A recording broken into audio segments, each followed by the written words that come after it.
আসসালামু আলাইকুম।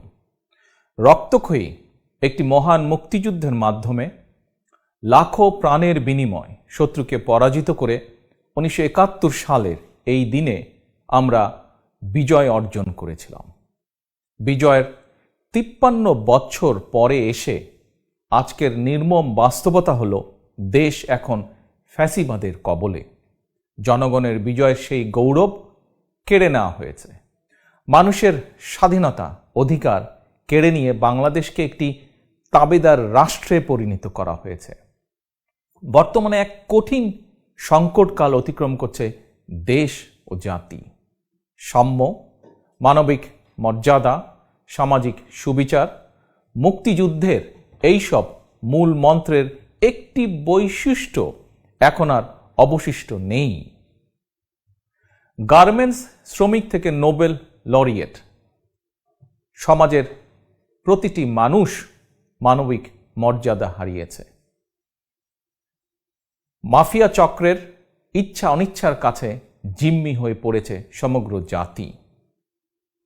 দেশে এখন নাগরিকদের স্বাধীন মতামত প্রকাশ কিংবা সিদ্ধান্ত নেবার অধিকার নেই।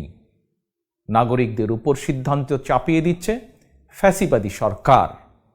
অপরদিকে ফ্যাসিবাদী সরকারের উপর অন্য কেউ বাংলাদেশের বাইরে থেকে সিদ্ধান্ত চাপিয়ে দিচ্ছে।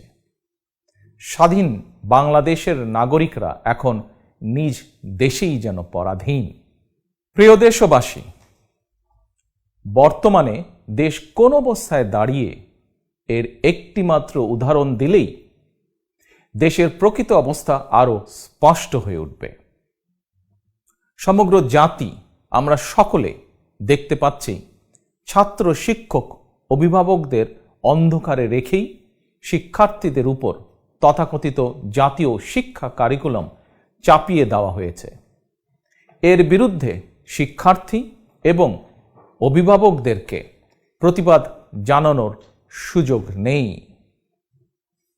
কিছু শিক্ষার্থী এবং অভিভাবকগণ প্রতিবাদ জানানোর চেষ্টা করেছিলেন, কিন্তু তাদের উপরে হামলা মামলা হয়েছে। অনেক অভিভাবককে গ্রেফতার করে কারাগারে পাঠানো হয়েছে। দেশের সর্বোচ্চ বিশ্ববিদ্যালয় শিক্ষকগণ চাপিয়ে দেওয়া শিক্ষা কারিকুলামের ব্যাপারে নিজেদের মতামত প্রকাশ করতে ঢাকা বিশ্ববিদ্যালয় গত 13ই ডিসেম্বর একটি আলোচনা সভার আয়োজন করেছিলেন। উদ্বেগের বিষয় হচ্ছে ঢাকা বিশ্ববিদ্যালয় কর্তৃপক্ষ বিশ্ববিদ্যালয় শিক্ষকদেরকে জাতীয় কারিকুলাম নিয়ে আলোচনা করতে দেয়নি। শিক্ষা কারিকুলাম নিয়ে শিক্ষার্থীদের আলোচনা, শিক্ষাবিদদের আলোচনা ফ্যাসিস্ট হাসিনার এত ভয় কেন? সন্দেহটা এখানেই। প্রিয় দেশবাসী, বিশ্ববিদ্যালয়ের শিক্ষকগণই যদি আলোচনার সুযোগ না পান, তাহলে জাতীয় শিক্ষা কারিকুলাম নিয়ে কারা আলোচনা করবেন? কম টাকায় চা সিঙ্গারা যোগান দেওয়াই কি দেশের সর্বোচ্চ বিশ্ববিদ্যালয়ের কাজ? অবাধ নকলের সুযোগ কিংবা অটোপাস দিয়ে ফ্যাসিস্ট হাসিনা ইতিমধ্যেই দেশের শিক্ষা ব্যবস্থা এবং একটি প্রজন্মের সর্বনাশ করেছে। জনমনে প্রশ্ন উঠেছে, এবার কি তাহলে দেশকে তাবেদার রাষ্ট্র বানিয়ে রাখার সুদূর প্রসারী ষড়যন্ত্রের অংশ হিসেবে একটি মেরুদণ্ডহীন প্রজন্ম তৈরি করতেই বিতর্কিত এই জাতীয় শিক্ষা কারিকুলাম কি চাপিয়ে দেওয়া হয়েছে? প্রিয় দেশবাসী, ফ্যাসিবাদের কবলে পড়ে ঢাকা বিশ্ববিদ্যালয়ের মতোই এভাবে দেশের প্রতিটি স্বায়ত্তশাসিত, বিধিবদ্ধ এবং সাংবিধানিক প্রতিষ্ঠান নিজেদের স্বাধীনতা, স্বকীয়তা বিসর্জন দিতে বাধ্য হয়েছে। দেশের বিচার বিভাগেও ফ্যাসিবাদ ভর করেছে। গণতান্ত্রিকামী জনগণকে কারাগারে পাঠাতে ফ্যাসিবাদদের দোসর বিচারকরা এখন রাতের বেলায় পর্যন্ত আদালত বসিয়ে কারাদণ্ড দিচ্ছে। ফ্যাসিবাদের দোসর কতিপয় বিচারকের অবিচার থেকে মৃত মানুষ পর্যন্ত রেহাই মিলছে না। এত করিতকর্মা বিচারক, অথচ যুগ পার হয়ে গেলেও সাগর রুনি হত্যার বিচার নেই। 8-9 বছর পেরিয়ে গেলেও বাংলাদেশ ব্যাংকের ফরেন রিজার্ভ থেকে 800 কোটি টাকা লোপাটের তদন্ত নেই। আমি পরিষ্কারভাবে বলতে চাই, ফ্যাসিস্ট হাসিনাকে খুশি করতে দিনে রাতে আদালত বসিয়ে যারা গণতন্ত্রকামী জনগণের বিরুদ্ধে আইনের নামে বেআইনি কর্মকাণ্ডে লিপ্ত, তাদেরকেও একদিন অবশ্যই আসামির কাঠগড়ায় দাঁড়াতে হবে।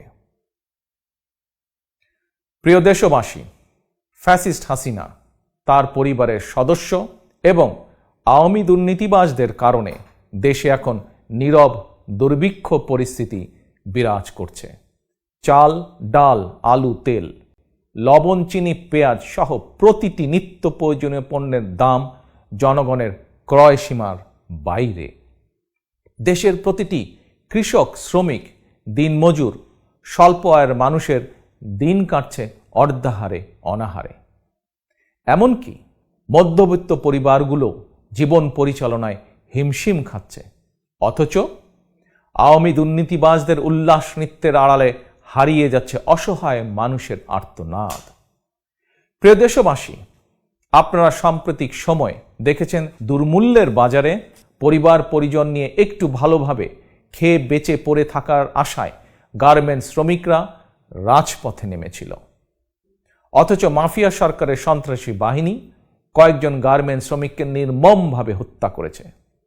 শ্রমিকদের বিরুদ্ধে 43টি মামলা দিয়ে কমপক্ষে 20,000 শ্রমিককে আসামি করা হয়েছে। এসব মামলায় বিভিন্ন পর্যায়ে কমপক্ষে 115 জন শ্রমিক নেতাকে কারাবন্দী করে রাখা হয়েছে। প্রিয় দেশবাসী, 1975 সালের 7ই নভেম্বরের পরাজিত অপশক্তি মহাজোটের নামে একজোট হয়ে রাষ্ট্র ক্ষমতা দখলের পর ভোটের মাধ্যমে সরকার পরিবর্তনের সকল পথ রুদ্ধ করে দিয়েছে। জনম্যান্ডেট ছাড়াই ক্ষমতা দখল করে রাখতে ফ্যাসিস্ট হাসিনা 2014 সালে করেছিল বিনা ভোটের নির্বাচন, 2018 সালে নিশিরাতের নির্বাচন, আর এবার 2024 সালে ডামি নির্বাচন অনুষ্ঠানের ষড়যন্ত্র চলছে। কথিত এই ডামি নির্বাচনের জন্য তৈরি করা হয়েছে ডামি প্রার্থী, তৈরি করা হয়েছে ডামি রাজনৈতিক দল। প্রিয় দেশবাসী, চিহ্নিত ভোট ডাকাত হাসিনার অবৈধ ক্ষমতার খায়েশ পূরণ করতে মেরুদণ্ডহীন নির্বাচন কমিশন ডামি ক্যান্ডিডেটদেরকে নিয়ে নানা রকম তৎপরতা দেখালেও বাস্তবতা হচ্ছে ফ্যাসিবাদের বর্তমান আস্তানা গণভবনে বানরের পিঠাভাগের মতন কথিত ডামি নির্বাচনে ডামি এমপি বানানোর জন্য আসন ভাগাভাগি চলছে। ফ্যাসিবাদের দোসর কতিপয় রাজনৈতিক দলের নেতারা নিজেদের আত্মসম্মান বিসর্জন দিয়ে ডামি এমপি হওয়ার লোভে নির্লজ্জভাবে ফ্যাসিস্ট হাসিনার কাছে নিজেদেরকে সমর্পণ করেছেন। প্রিয় দেশবাসী, এমপি হওয়ার জন্য যারা ফ্যাসিস্ট হাসিনার কাছে নির্লজ্জ আত্মসমর্পণ করেছেন, এদের মধ্যে অভিজ্ঞ এবং পোড় খাওয়া এমন কিছু রাজনৈতিক নেতাও রয়েছেন যাদের রাজনৈতিক জীবনের বয়স বাংলাদেশের বয়সের চেয়েও বেশি। আমি বিএনপি সহ গণতন্ত্রের পক্ষের রাজনৈতিক দলগুলোর পক্ষ থেকে ফ্যাসিবাদের দোসর এইসব রাজনৈতিক দলের নেতৃবৃন্দের প্রতি উদাত্ত আহ্বান জানিয়ে বলতে চাই, নিজেদের দীর্ঘ রাজনৈতিক ক্যারিয়ারের প্রতি অমর্যাদা করবেন না। ফ্যাসিস্ট হাসিনার ডামি এমপি লিস্টের নাম তুলতে নিজেদের বিবেক কিংবা আত্মমর্যাদা বিসর্জন দেওয়ার মধ্যে প্রাপ্তি বা গৌরবের কিছুই নেই। আপনাদের প্রতি আমার বিনীত আহ্বান, ফ্যাসিবাদের সঙ্গ ত্যাগ করে জনগণের পক্ষ নিন। এখনো সময় আছে। 12 কোটি ভোটারের ভোটের অধিকার আদায়ের আন্দোলনে নিজেদেরকে সামিল করুন। আমি বিশ্বাস করি ডামি নির্বাচনে ভাগবটর এমপি হওয়ার চেয়ে সবার অংশগ্রহণে প্রতিদ্বন্দ্বিতামূলক নির্বাচনে জনগণের ভোটে হেরে যাওয়াও অনেক বেশি সম্মানের। প্রিয় দেশবাসী, নির্বাচনের নামে দেশে গণতন্ত্রকামী জনগণ এবং বিশ্বের গণতান্ত্রিক শক্তিকে ধোঁকা দিতেই ফ্যাসিস্ট হাসিনা এখন নিজেই নিজের দলের একজন প্রার্থীর বিরুদ্ধে আরেকজনকে ডামি ক্যান্ডিডেট হিসেবে দাঁড় করিয়ে নির্বাচনী আমেজ তৈরির অপচেষ্টায় লিপ্ত রয়েছে। তবে বিএনপি সহ গণতন্ত্রের পক্ষের আরও ৬২টি রাজনৈতিক দল চিহ্নিত ভোট ডাকাত হাসিনার ডামি নির্বাচন বর্জন করেছে।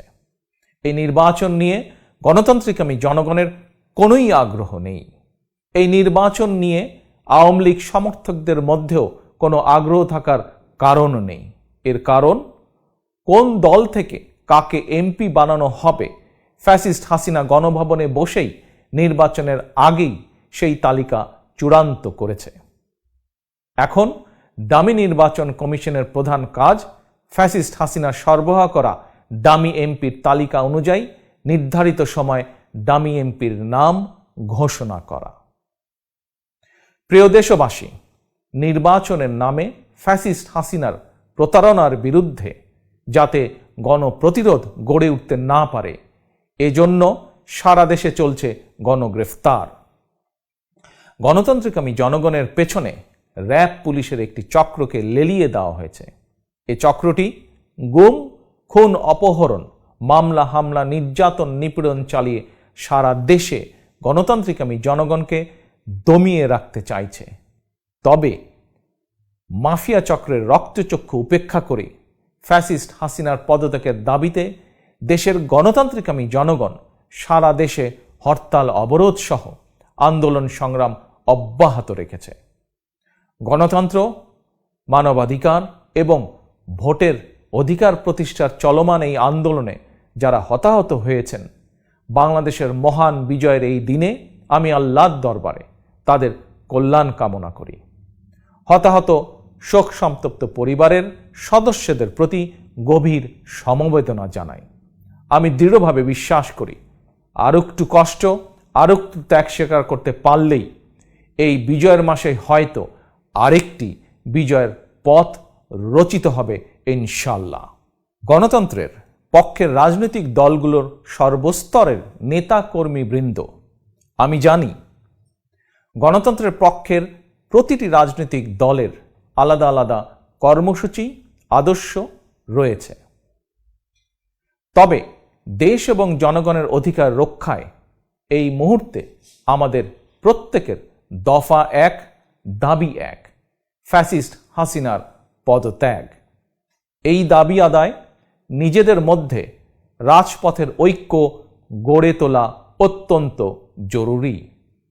এমন বাস্তবতায় দল, মত, ধর্ম, বর্ণ নির্বিশেষে গণতান্ত্রিকামী জনগণ, বিশেষ করে ফ্যাসিস্ট হাসিনার পদত্যাগের দাবিতে বিএনপি সহ আন্দোলনকারী সকল রাজনৈতিক দলের নেতাকর্মী সমর্থকদের প্রতি আমার আহ্বান, গণতন্ত্র, মানবাধিকার, ভোটের অধিকার প্রতিষ্ঠার চলমান আন্দোলনকে চূড়ান্ত লক্ষ্যে পৌঁছে দিতে সাধ্যমতো প্রতিটি বাড়ি কিংবা প্রতিটি পরিবার থেকে কমপক্ষে একজন সদস্য হলেও সর্বাত্মকভাবে সর্বদা প্রস্তুত থাকুন। এক দফা দাবি আদায়ের লক্ষ্যে শহর, নগর, বন্দর, প্রতিটি গ্রাম, মহল্লা, জনপদ তথা যার যার সাংগঠনিক এলাকায় নিজ নিজ দলীয় দৃষ্টিভঙ্গির ঊর্ধ্বে উঠে নিজেদের মধ্যে নেটওয়ার্ক গড়ে তুলুন। একের সঙ্গে অপরের নিবিড় যোগাযোগ বাড়িয়ে দিন। গণতন্ত্রের পক্ষের রাজনৈতিক দলগুলোর কোনো একজন কর্মী সমর্থক বিপদে পড়লে কিংবা রাজনৈতিক হয়রানির শিকার হলে যে দলেরই হোক, দলীয় পরিচয়ের ঊর্ধ্বে উঠে তার সমর্থনে অন্যরা সবাই ঐক্যবদ্ধভাবে এগিয়ে আসুন। একসঙ্গে প্রতিরোধ গড়ে তুলুন। এভাবে নিজ নিজ এলাকায় কিংবা মাঠে, ময়দানে, রাজপথে সর্বদলীয় রাজনৈতিক ঐক্য গড়ে উঠলে মাফিয়া চক্র অবশ্যই পিছু হটতে বাধ্য হবে। প্রিয় দেশবাসী, 1971 সালে বাংলাদেশের স্বাধীনতা এবং বিজয় অর্জনের সংগ্রামেও কিছু বেঈমান, বিশ্বাসঘাতক, কুচক্রী সুবিধাবাদী ছিল। তবুও দেশপ্রেমিক মুক্তিযোদ্ধারা সশস্ত্র শত্রুদের হটিয়ে বাংলাদেশের বিজয় ছিনিয়ে আনতে সক্ষম হয়েছিলেন। আর এবার দেশ এবং জনগণের স্বাধীনতা রক্ষার আন্দোলনেও কিছু বেঈমান, বিশ্বাসঘাতক, কুচক্রী সুবিধাবাদী ফ্যাসিবাদের দোসর হয়ে দামি নির্বাচনের আড়ালে জনগণের বিপক্ষে অবস্থান নিয়েছে। এদের চিহ্নিত করে রাখুন। এরা দেশের শত্রু, গণতন্ত্রের শত্রু। হতাশ হবার কোনোই কারণ নেই। বিশ্বাস রাখুন, দামি নির্বাচন নয়, ভোট ডাকাতদের প্রতিহত করে ফ্যাসিস্ট হাসিনাকে রাষ্ট্রীয় ক্ষমতার বাইরে রেখেই নির্বাচনকালীন নিরপেক্ষ সরকারের অধীনে অবাধ, সুষ্ঠু, নিরপেক্ষ এবং অংশগ্রহণমূলক নির্বাচন অনুষ্ঠিত হবে এই বাংলাদেশের মাটিতে ইনশাআল্লাহ। আল্লাহ হাফেজ। বাংলাদেশ জিন্দাবাদ। বাংলাদেশ জাতীয়তাবাদী দল জিন্দাবাদ।